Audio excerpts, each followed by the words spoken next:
Kamarádi, dnešní hlášení z dílny, i dneska je hlášení z dílny. Tady máme...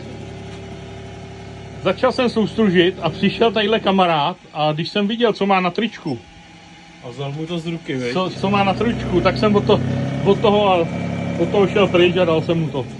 Takže my tady začínáme něco na novém projektu a Jirka se tady učí teda programovat ten systém ELS a tak a já uklízím, takže já jsem se nechal soustředění tentokrát jemu, protože má tričko machr, no.